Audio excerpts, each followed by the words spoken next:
ala alihi wa sahbihi ajma'in, amma ba'd. Yang kami muliakan dan kami hormati Bapak dan Ibu pengurus, nenek mama, alim ulama, orang-orang tua kami, Bapak dan Ibu kaum muslimin wal muslimat, yang insya-Allah pada malam hari ini kita semua dirahmati dan dimuliakan oleh Allah Subhanahu wa taala. Kembali ucapan rasa syukur tak bosan kita sampaikan kepada Allah dengan ucapan Alhamdulillahi Rabbil Alamin. Salawat dan salam kepada Rasulullah. Allahumma salli ala Sayyidina Muhammad wa ala ali Sayyidina Muhammad. Bapak dan Ibu yang dirahmati dan dimuliakan oleh Allah, pada malam hari ini kita akan melanjutkan pembahasan kita berkaitan dengan adab dan akhlak kita kepada Al-Quran sebagai firman Allah Subhanahu wa ta'ala. Karena Quran ini adalah firman Allah dan mukjizat yang masih tinggal sampai detik hari ini, maka mesti kita punya akhlak dan adab yang tinggi kepadanya. Maka sampailah pembahasan ini pada fasal yang berikutnya di dalam kitab At-Tibyan fi Adabi Hamalatil Quran fi ahwali tukrahu fihal qiraah. Fasal menjelaskan tentang keadaan-keadaan atau kondisi-kondisi hal-hal di mana seseorang dimakruhkan membaca Al-Quran. Kalau memang pada dasarnya annal qiraatul qur'ani mahbubatun 'alal itlaq, pada dasarnya membaca Al-Quran ini mahbubah, sangat disukai dan dianjurkan. Kapanpun waktu membacanya bebas dan dimanapun waktu membacanya pun diperbolehkan. Tapi Imam Nawawi mengatakan pada kondisi dan hal-hal tertentu maka makruhlah membaca Al-Quran, kata beliau. Kapan sajakah kemakruhan membaca Al-Quran itu? Beliau sebutlah yang pertama, fatukrahul qiraatu fi halir ruku'i was sujudi wa ghairiha min ahwalis salati siwal qiyam. Maka yang pertama, makruhlah membaca Al-Quran ketika dalam keadaan ruku dan sujud dalam salat.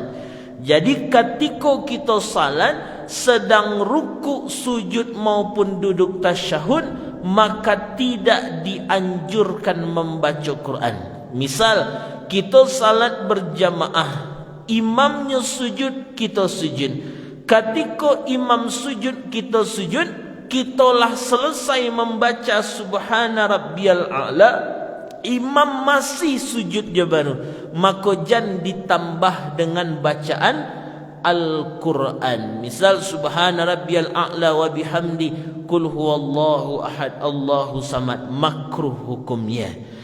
Kenapa sampai makruh? Karena soal apa yang dikerjakan ketika ruku dan sujud itu sudah memiliki ketentuan tersendiri di dalam Al-Quran, kata Allah.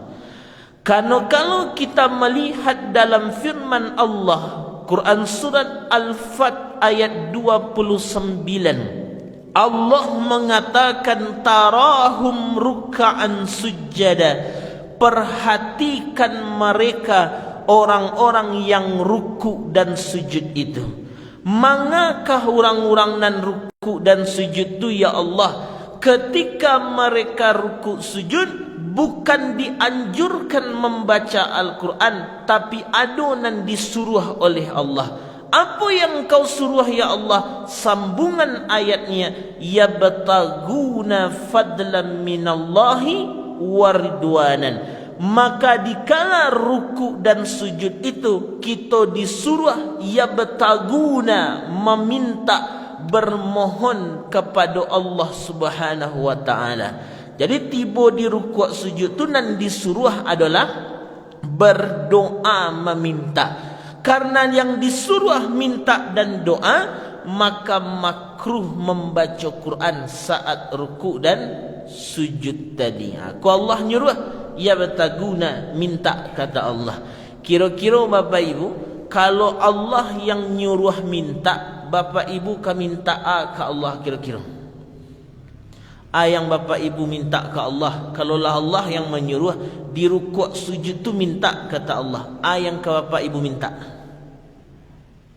Ragu pula Ibu minta, apa kan minta? Ada Bapak Ibu meminta agih pitih banyak, ya Allah. Ada ndak? Minta kayu gadang? Ndak. Allah suruh anan ka diminta ti Allah, fadlan minallah wa ridwanan. Pertama yang akan diminta tu fadlan. Apa itu fadlan? Berkaitan dengan keutamaan dunia. Jadi mintalah hal yang paling utama di atas dunia ini. Boleh kami minta biti banyak, ya Allah, silahkan. Boleh kami minta jadi kayu gadang, kayu bana, ya Allah, silahkan. Kenapa boleh meminta biti banyak, kayu gadang? Karena jangan diambil. Ada orang terkadang lai Bapak Ibu minta kayu gadang piti banyak ke Allah. Indah, bako indah. Tak perlu piti itu, yang penting amal, katanya. Itu pemahaman yang keliru.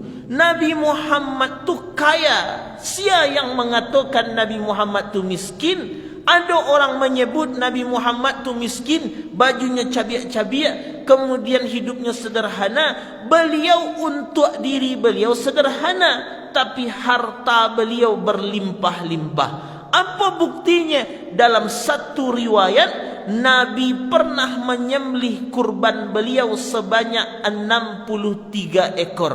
Dan disembelih oleh Sayyidina Ali 37 ekor onta lagi. Total beliau berkurban 100 ekor onta Nabi berkurban. Unta tu harganya kini 30 juta paling murah. Kali 100, 3 miliar pitihnya. Alaika mungkin Nabi miskin itu? Tidak.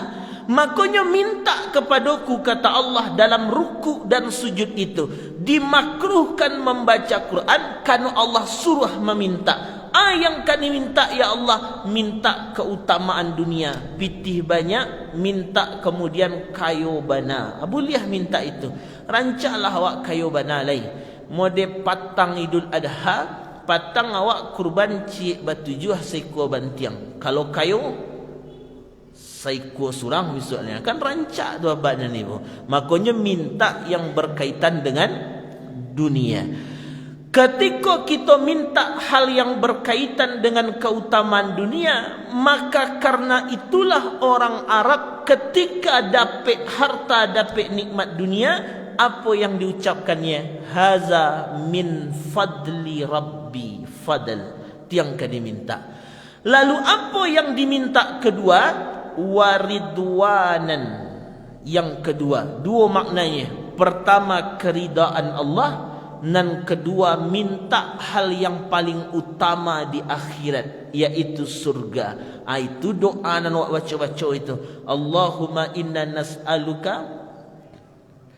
ridhaka wal jannah. Kami minta ke engkau, ya Allah, anan diminta ridhaka, reda engkau, wal jannah, minta surga. Kenapa doanya dengan demikian? Perintah Allah dalam Quran, waridwanan, minta keutamaan yang bersifat akhirat, yaitu surga, dan minta ridhaku, kata Allah. Jadi tinggal pilih siapa lain.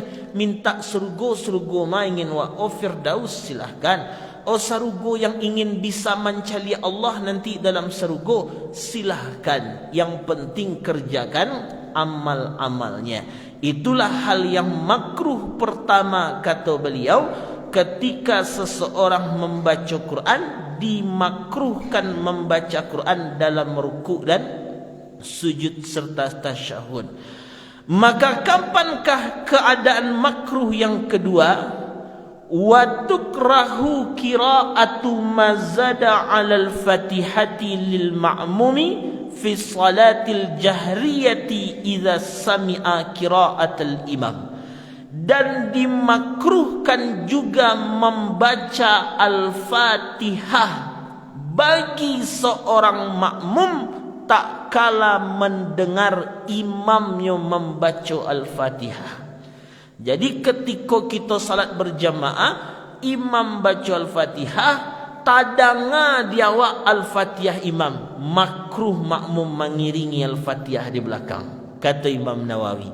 Tu kapan makmumnya baca Al-Fatihah? Dalam mazhab kita Syafi'i, maka makmum membaca Al-Fatihah selepas selesai Al-Fatihah imam. Jadi tugas awak tu waktu imam baca Al-Fatihah, dengar saja sampai sudah waladdallin amin. Baru baca bismillahirrahmanirrahim alhamdulillahirrahmanirrahim maliki yaumiddin sampai awal selesainya.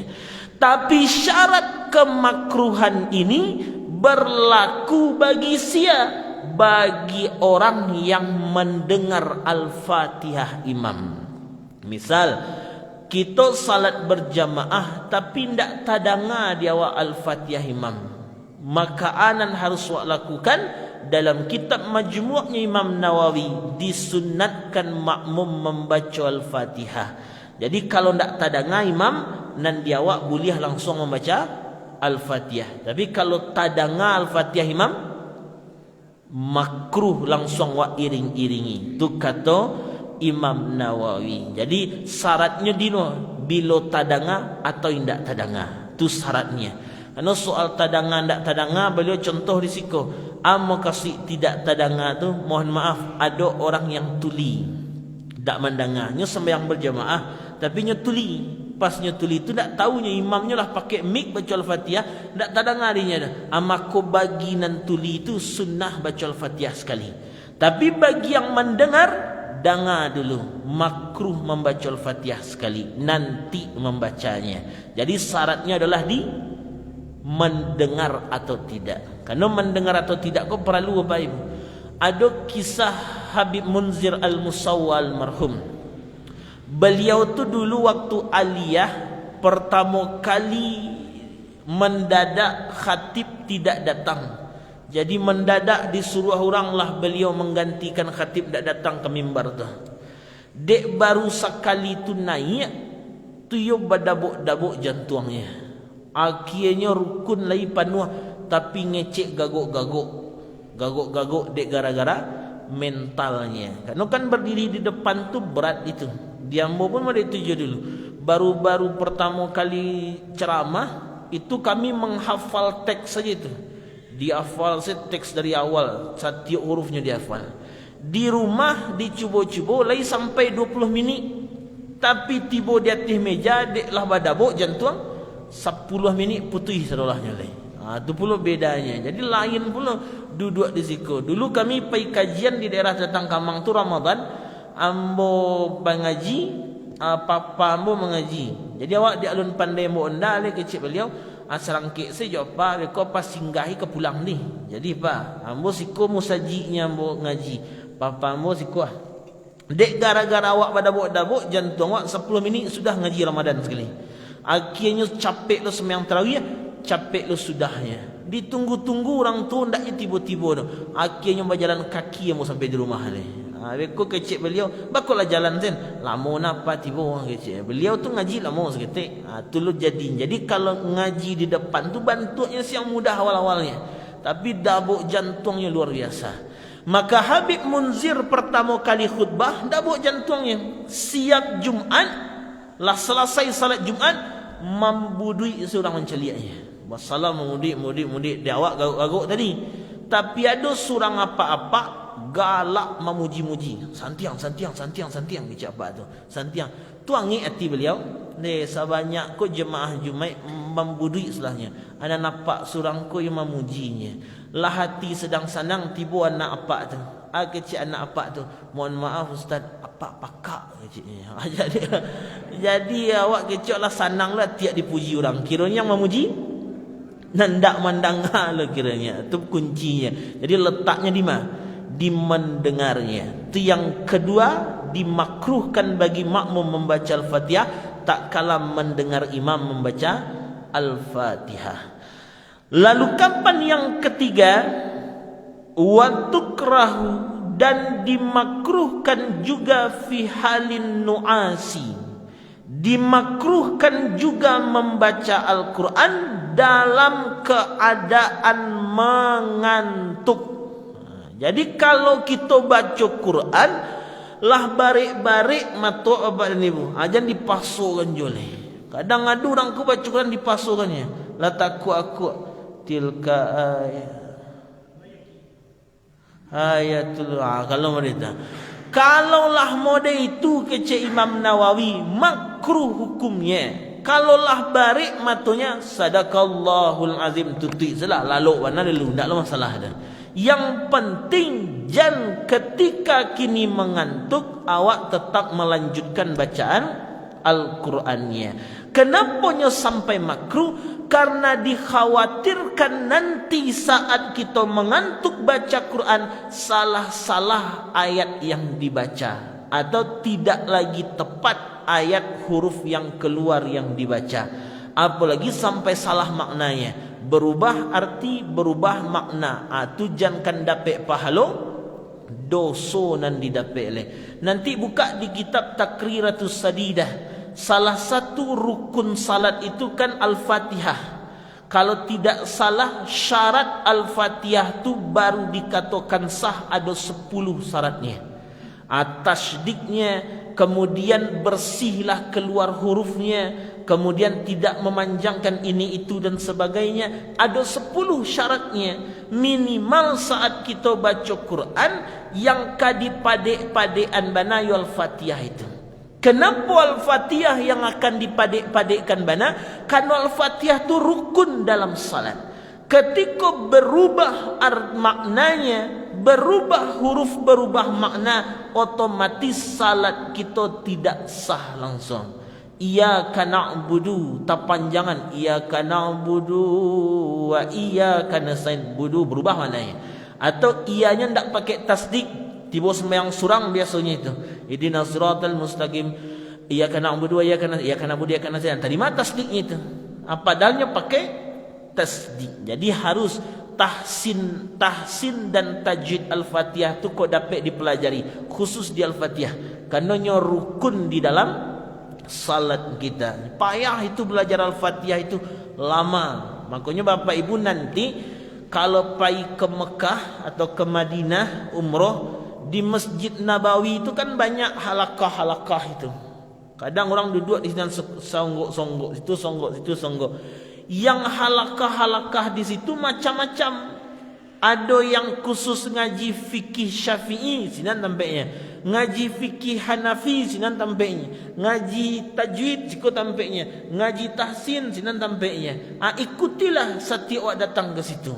Jadi pas wak di Madinah itu, sampai wak di Madinah masuk Masjid Nabawi, nampak halakah tu, ingin ngaji fikih masuk halakahnya, ingin ngaji tafsir masuk halakahnya. Tapi ciknya orang tu bahasa Arab sini cik salahnya. Tapi biarlah, yang penting duduk mendengar, selanggut anggot kepala sekitik. Pura-pura ngerti saja dulu. Yang penting mengambil berkah. Ada satu halakah di situ tahsin, memperbagus bacaan. Kami waktu di situ mau baca, kece awak lah santiang awak baca Al-Fatihah tu. Payilah mau ke situ tu, disuruhnya lah di orang tu baca Al-Fatihahnya. Wak baca, baru bismillah tu salah. Bismillah salah, alhamdulillah salah, Ar-Rahmanir-Rahim salah sampai sudah. Kece amo, lain ndak syekh pun salah kau kece. Masa salah tarikan salah ya. Jadi perlu diperbaiki yang khusus Al-Fatihah. Maka disitulah kenapa makruh baca Quran saat mengantuk. Takut nanti berubah yang dibaca. Kemudian apa lagi? Yang agak mohon maaf yang pertama menyampaikan. Wa kadza fi halatal khutbati liman yasma'uha wa la tukrahu liman la yasma'uha bal tustahabbu. Hadza huwal mukhtarus sahih. Dan seperti demikian juga dimakruhkanlah membaca Al-Quran tak kala sedang mendengar khatib sedang berkhutbah dan mendengarkan taklim pengajian. Kau mohon maaf, bukan menyinggung siapa-siapa tidak. Karena memang Imam Nawawi menyebutkan banyak terjadi hal-hal dengan demikian. Kadang khatib sedang khutbah Jumat dan awak sibuk je baca Quran di bawah baru. Kadang ada guru awak sedang taklim pengajian yang awak sibuk je membaca Quran baru. Itu bukan perkara bagus, bahkan makruhlah menyambia-nyambiakannya. Makruh itu. Kadang ada patang tu ambo kajian siku ibu tu duduk. Amaduk miriang kesinan. Quran tak kambang segadang tu. Jadi ambo tanya, membaca Quran ibu? Iyo. Yang mendengar kaji kan telingonya kecil beliau. Tu jawab beliau. Jadi yang mendengar telingo dan pahala mulut dia baca Quran. Itu tak hebat ke kecil waktu dah. Adab wak tidak ada. Adab ke majlis ilmu tidak ada. Adab ke Al-Quran pun juga tidak ada. Boleh kita buka Quran saat pengajian taklim khutbah Jumat, boleh. Kapan? Ketika guru kita menyampaikan, Bapak Ibu, yang kita bahas hari ini surat Al-Fat ayat 29. Bapak Ibu bukalah Quran surah Al-Fat 29 untuk menyimak kaji. Boleh, tak masalah. Kita ngaji tafsir, surah apa tafsir wak kini nilai? Surah misalkan surah Al-Muluk misalkan, dibuka surah Al-Muluknya, tak masalah. Tapi ketika guru mengaji, awak baca Quran yang lain yang tidak ada kaitannya dengan mengaji, makruh hukumnya.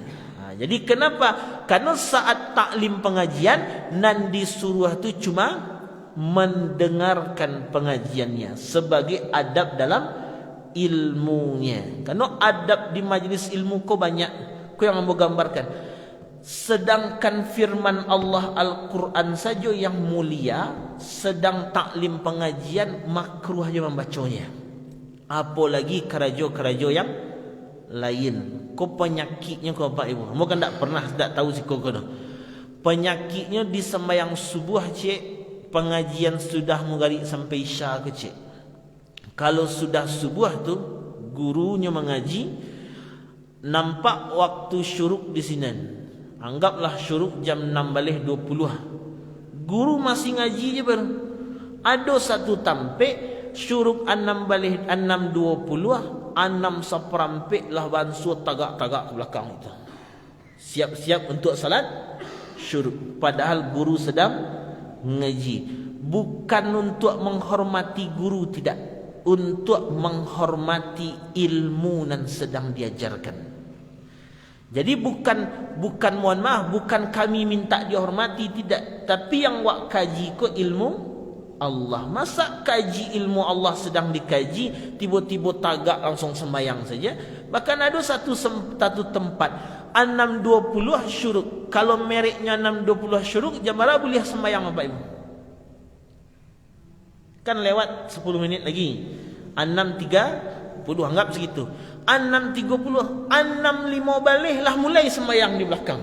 Entah sembahyang apa tak tahu pula wak gambarannya. Itu yang penyakitnya sama dengan pengajian ba'da maghrib sampai isya. Di mana masalahnya? Kau mau gambarkan contohnya. Cara mendudukkan hukumnya. Kau kami pelajari juga dulu. Karena ambo sempat bertanya je ke guru ambo almarhum dulu. Biasanya kajian maghrib sampai isya, babunyi waktu isya tu. Titit titit titit.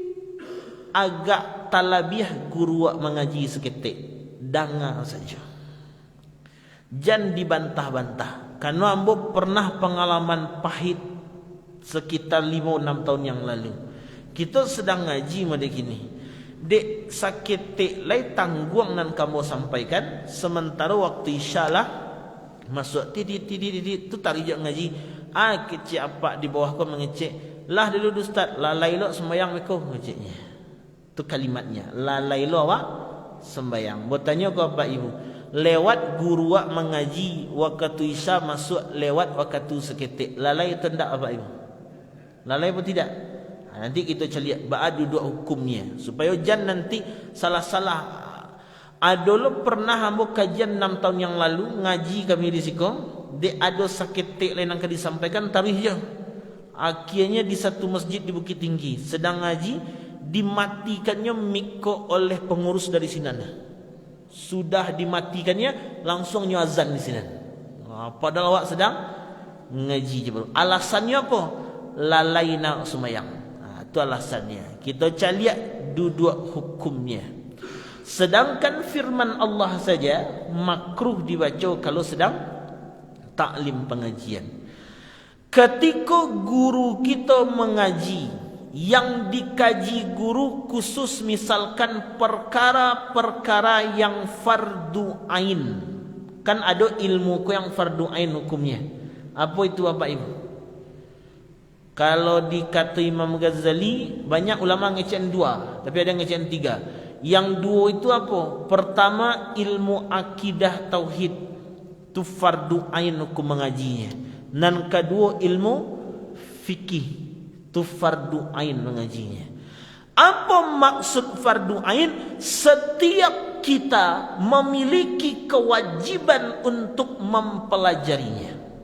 Andai tidak dipelajari dalam hidup 2 ilmu ini, maka kita berdosa di hadapan Allah. Karena hukumnya fardu ain. Akidah berkaitan josianan kita sembah. Mana dalilnya?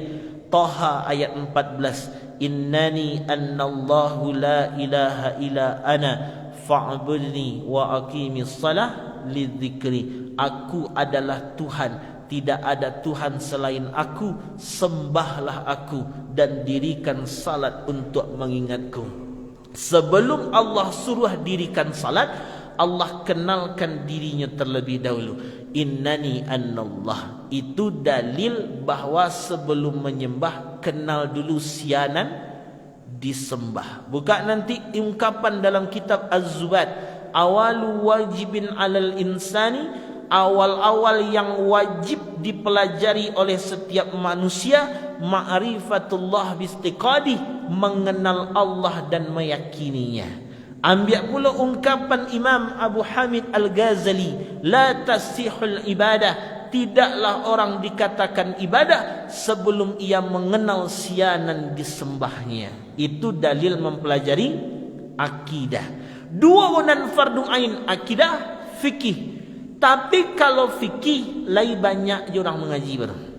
Dan agak jarang-jarang kajian akidah. Iku ambo cuma ambil contoh, baan nanti awak mendudukannya dengan hukum waktu semayang kalau masuk. Supaya adab di majlis ilmu itu terjaga. Ketika orang ngaji fikih, alhamdulillah banyak. Akidah tu jarang-jarang mengaji. Padahal ngaji akidah itu fardu ain. Bagi contohnya, iyo paralu ngaji akidah atau tidak. Akidah yang dikaji itu kan yang sifat 20 tu, wujud qidam baqa mukhalafatullah qiyamu nafsi wa qadar ila sampai mutakalliman. Kini paralu apa tidak? Bagi contoh Pak Ibu, Allah bersifat iradat, berkehendak, dan bersifat kudrat, kuasa. Kudrat, kuasa, iradat, berkehendak. Kini Bapak Ibu pai kamu saji malam kini, kerajo elok, kerajo buruk Bapak Ibu? Elok. Ateh izin dan kehendak Allah atau tidak? Ateh izin kehendak Allah atau tidak? Yo. Tiba-tiba pulang dari musaji siap isya nanti, ko contoh saja, di jalan Tapagunjangan orang. Kerajo elok, kerajo buruk Bapak Ibu? Buruk. Ateh izin kehendak Allah apa tidak? Ateh izin kehendak Allah apa tidak Bapak Ibu? Tidak. Iyo. Kalau ateh izin dan kehendak Allah awak mampagunjang nurang, berarti izin Allah awak buruk berarti? Izin Allah awak buruk? Tidak. Berarti ateh izin kehendak Allah tidak Bapak Ibu? Tidak. Kalau bukan karena kehendak Allah, berarti awak ko bisa berkehendak dengan diri awak surang tanpa adanya kehendak Allah? Yang punya sifat iradat siapa Bapak Ibu? Allah. Awak ada punya sifat tu? Tidak. Kini bisa awak berkehendak dengan diri awak surang tanpa adanya kehendak Allah. Jadi kerja buruk ko kehendak Allah apa tidak? Ya tendak Bapak Ibu? Iyo. Berarti berkehendak Allah awak baik buruk tu. Di ma duduk kaji nan seketik tu di akidah wasubuknya itu. Atau misal contoh lain, beriman dengan kadar baik dan kadar buruk. Beriman dengan ketentuan Allah yang baik dengan ketentuan Allah yang buruk. Baik je elok, baik je buruk. Bapa ibu kini hidup kayu, rumah mewah, auto mewah, kadai sambuah. Itu ketentuan Allah atau tidak? Baik atau buruk? Baik. Ada orang, mohon maaf, karena musibah keluarganya meninggal, rumahnya hancur, harta bendanya habis. Buruk atau elok apa ibu? Buruk. Ketentuan Allah apa tidak? Ya, berarti ada Allah ko menentukan nan buruk untuk manusia. Lai Allah ko magih nan buruk untuk manusia.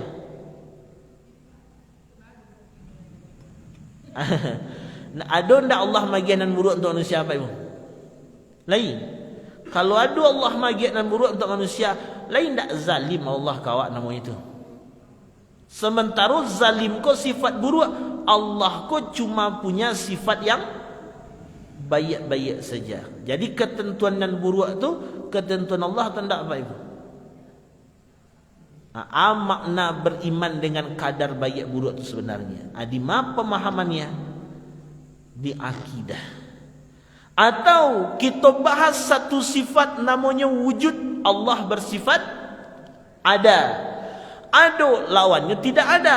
Apa adanya Allah? Kalau dibandingkan jawab, awak ada Pak Ibu? Lagi kunyah duduk ke ni suka. Meja aku ada? Ada kunyah.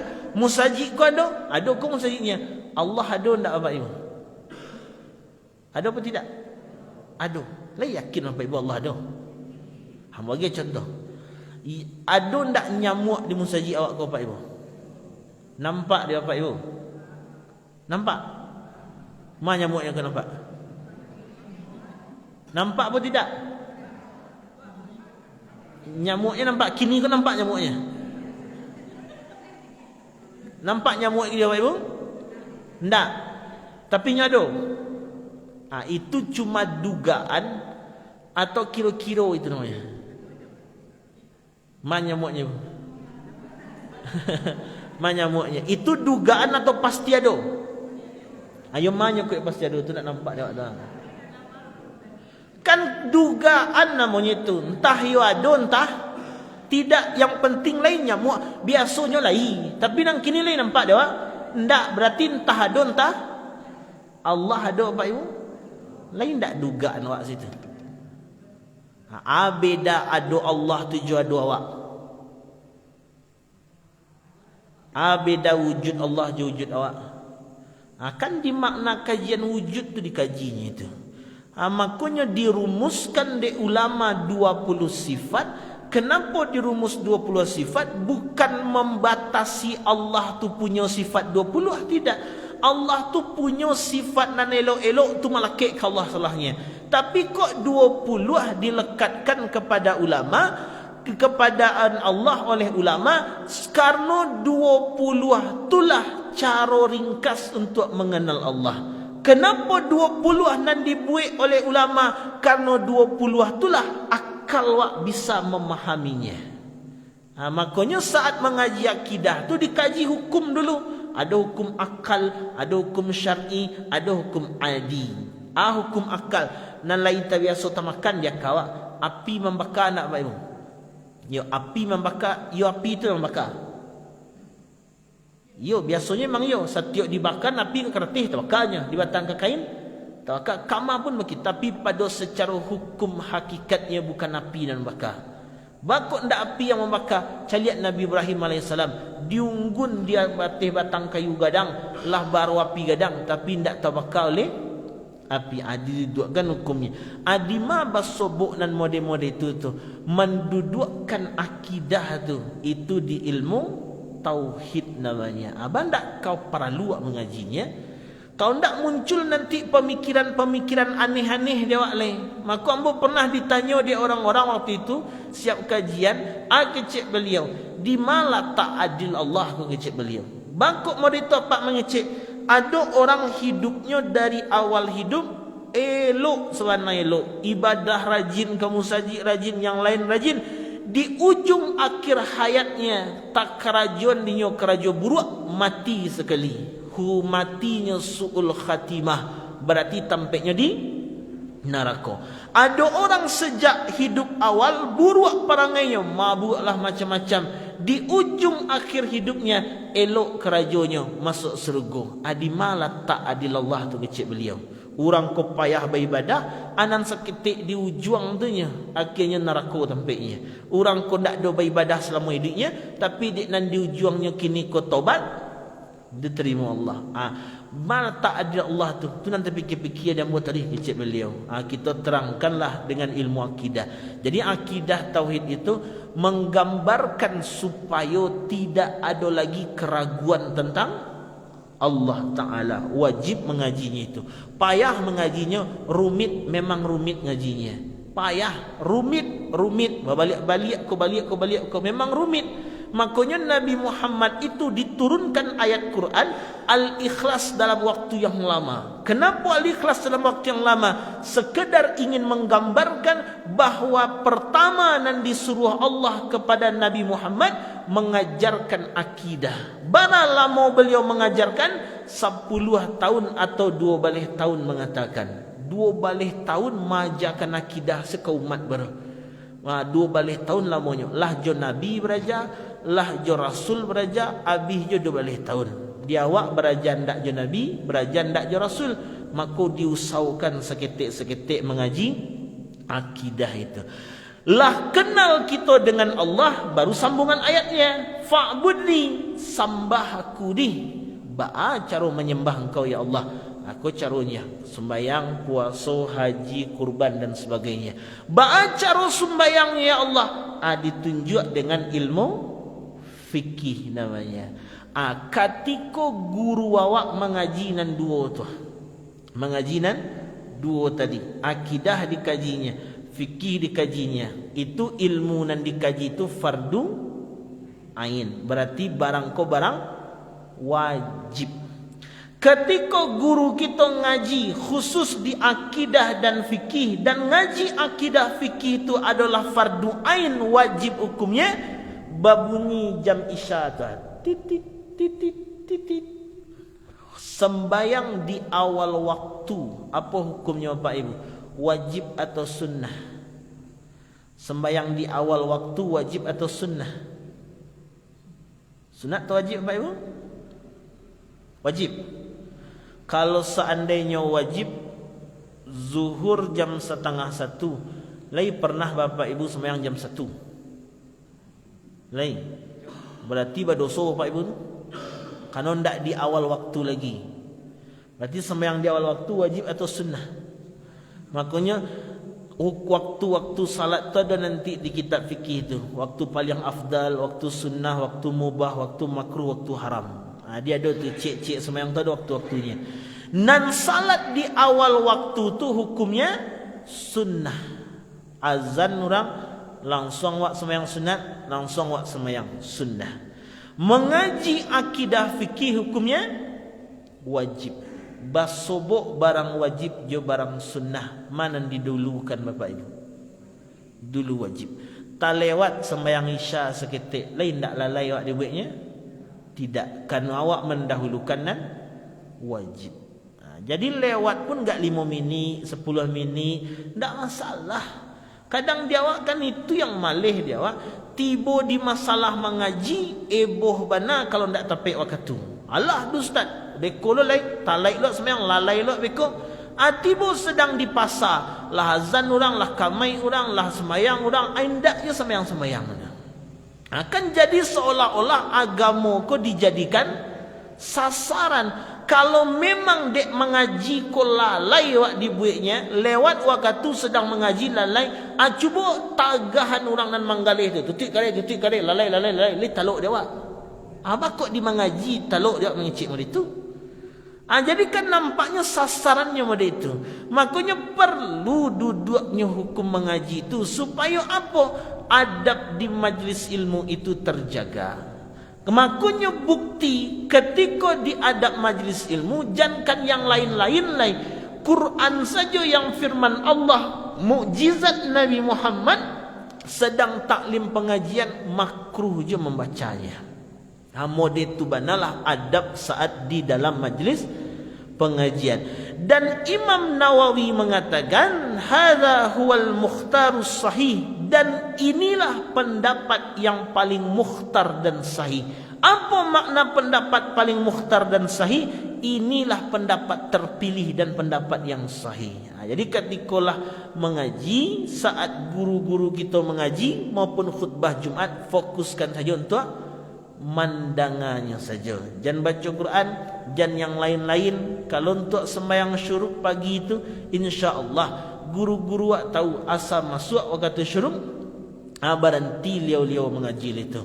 Tiba di Isya asal masuk kata Isya, baranti ngaji itu. Yang penting diikuti saja, dijaga adab-adab dalam majlis ilmunya.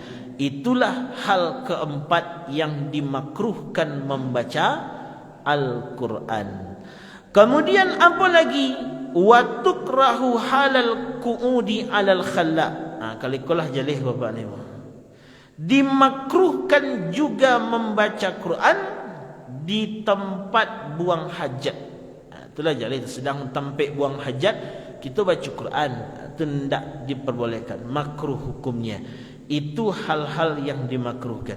Maka Imam Nawawi mengatakan wala tukrahul qira'atu fit tawaf, dan tidaklah dimakruhkan membaca Al-Quran dalam keadaan tawaf. Haza mazhabuna, inilah mazhab kita Syafi'i. Jadi kecik beliau, sedang awak tawaf itu tu boleh baca Quran, tidak masalah. Jadi bapak ibu berangkat haji umrah, selain berdoa Rabbana atina, boleh awak baca Quran, boleh. Sepanjang tawaf tu kok dibaca Al-Ikhlas, boleh. Sepanjang tawaf tu kok dibaca saja surat-surat lain, boleh. Al-Ikhlas kami baca, boleh. Tapi kan tak ada pernah Nabi mengerajakan. Kan tidak harus yang dikerajakan Nabi itu tidak boleh. Bagi contoh je lain, iya mari itu. Bapak ibu ketika rukuk ya sujud, apa yang bapak ibu baca? Subhana rabbiyal azimi, subhana rabbiyal a'la. Pakai wa bihamdi atau enggak bapak ibu? Pakai wa bihamdi. Subhana rabbiyal a'la wa bihamdi, subhana rabbiyal azimi wa bihamdi. Adakah wa bihamdi itu di dalam hadis-hadis Nabi? Ada enggak bapak ibu? Ada apa tidak? Karena ada satu video mengatakan kecek beliau wa bihamdi itu tidak ada. Atau masuk yang duduk antara dua sujud cek. Rabbi fili wa ramni wajibuni warfa'ni warzuqni wahdini wa'afini wa'fu anni. Wa'fu anni itu tidak ada di hadis Nabi. Tidak ada. Bahkan ada seorang ustaz ngecek pada itu sampai botak pun kepala mencari nak kau sebut-sebut wa'fu anni itu keceknya. Bapak ibu pakai wa'fu anni. Dari mana bapak ibu dapat wa'fu anni itu? Dari ketika belajar dulu. Jadi yang ingin ambo sampaikan pada itu, tidak semua dan tidak dikerjakan Nabi itu dilarang untuk mengerjakan. Kalimat wa'fu anni itu memang tak bertemu di dalam doa-doa duduk antara dua sujud, tidak. Tapi ada satu riwayat oleh Imam Al-Baihaqi dalam Sunan Al-Kubra, ketika orang bertanya ke Rasulullah, ya Rasul, ambo membaca Quran ku kurang berasiah bacaan ambo anan bisa doa menutupi kekurangan ambo membaca Quran ku dia tak berasiah. Diajarkan dek Nabi, Allahumma ighfirli warhamni wahdini warzuqni wa'afini wa'fu anni. Jadi doa wa'fu anni itu diajarkan Nabi kepada orang yang bertanya dek gara-garanya kurang berasiah membaca Al-Quran. Di dalam bacaan duduk antara dua sujud tidak ada riwayat tentang itu. Tapi bolehkah awak tambah wa'fu anni itu di dalam? Boleh. Mazhab Maliki mengatakan maka disunatkanlah berdoa ketika duduk antara dua sujud dengan doa yang lengkap sampai wa'fu anni. Mazhab Syafi'i juga disunnahkan pakai itu. Maka kata Imam Ibn Hajar Al-Asqalani, tidak semua yang tidak dilakukan Nabi itu tidak boleh dilakukan. Contoh, ada dulu Rifa'ah bin Rafi', beliau sedang salat dekat Nabi, basin hajim. Biasa membaca kalau beliau ndak hajim. Alhamdulillahi hamdan katsiran thayyiban mubarakan fi mubarakan alaih kama yuhibbu rabbuna wa yarda. Itu dibacanya. Selesai salat ditanya Nabi, siapa yang membaca orang itu tadi itu kata Nabi. Diam sahabat. Siapa kata Nabi? Menunjuk aku ya Rasulullah. Batu ya Rasul, salah mu Rasul. Ndak 30 malaikat memparabuikan bacaan kau tadi. Ndak pernah diajarkan Nabi, ndak pernah dipraktikkan oleh Nabi. Intinya, walaupun tidak dipraktikkan langsung oleh Nabi, sepanjang tidak bertentangan dengan yang maksur, maka diperbolehkan. Sama ketika dalam baca Quran, ketika tawaf, boleh kau baca Quran? Kata Imam Nawawi, boleh, tidak dimakruhkan. Itulah hal-hal makruh dalam membaca Al-Quran. Pertama, makruh tak kala rukuk sujud, makruh tak kala mendengar imam membaca Al-Fatihah, makruh tak kala sedang mengantuk, makruh pula tak kala mendengar khutbah atau ta'lim pengajian, dan makruh pula di saat tempat buang hajat. Itulah adab-adab hal-hal yang dimakruhkan membaca Al-Quran, kata Imam Nawawi. Mungkin itulah abang ibu yang bisa kami sampaikan, ibu.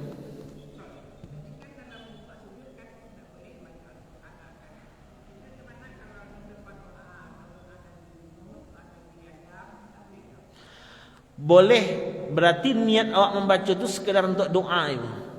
Sama model perempuan haid. Perempuan haid kan tak boleh baca Quran. Tak boleh. Perempuan haid tu tak boleh baca Quran. Tapi andainya berdoa Rabbana atina fid dunya hasanah, itu kan ayat Quran itu. Bolehnya membaca, boleh dengan niat doa, bukan niat tilawah. Di sama dia sujud tu, awak kan membaca itu kan dengan niat berdoa, bukan dengan niat untuk tilawah baca Quran. Tak masalah ibu.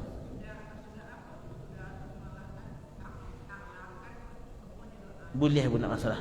Boleh ibu, tak masalah. Boleh ibu, tak masalah. Sama-sama bu. Ada apa ibu? Mungkin sekian Bapak Ibu saya kami sampaikan. Mohon maaf atas segala kekurangan. Assalamualaikum warahmatullahi wabarakatuh.